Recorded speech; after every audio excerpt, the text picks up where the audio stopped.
Du cœur de l'enfer colonial à la naissance d'une nation libre. L'histoire sanglante et triomphante de Jean-Jacques Dessalines, l'homme qui a défié l'Empire français, abolissant l'esclavage et couronnant Haïti en tant que première république noire indépendante.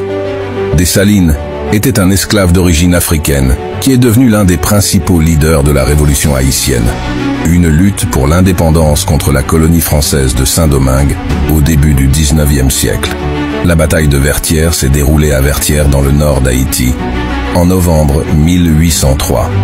Elle oppose les troupes commandées par le général de Rochambeau, envoyé par Napoléon, à celles du général Jean-Jacques Dessalines.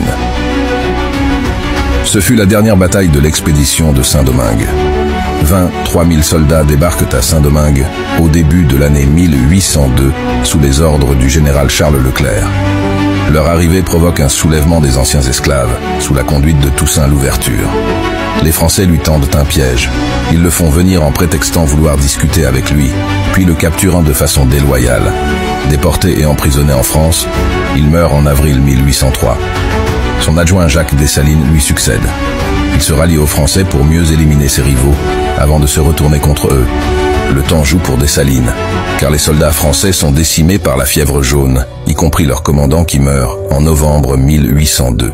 Les renforts amenés par le général Rochambeau, 10 000 hommes, ne permettent pas de rétablir la situation des Français. Affaiblis à l'extrême, ils finissent par capituler le 10 novembre 1803 au fort Vertières. Des 2 corps expéditionnaires, il ne reste guère plus de 2000 hommes.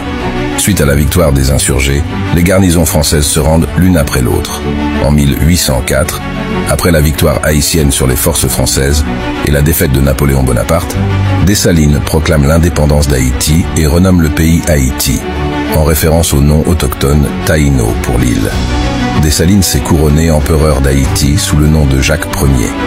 Il a ainsi établi le premier État indépendant dirigé par un gouvernement noir en Amérique et est devenu le premier empereur d'Haïti. En tant que leader, Dessalines a émis une constitution qui a aboli l'esclavage en Haïti, ce qui en a fait l'une des premières nations au monde à mettre fin à l'esclavage.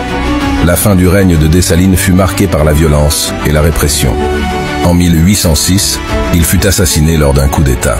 Sa mort a marqué le début d'une période tumultueuse de l'histoire haïtienne. Jean-Jacques Dessalines est toujours vénéré en Haïti en tant que héros national qui a lutté pour l'indépendance et l'abolition de l'esclavage.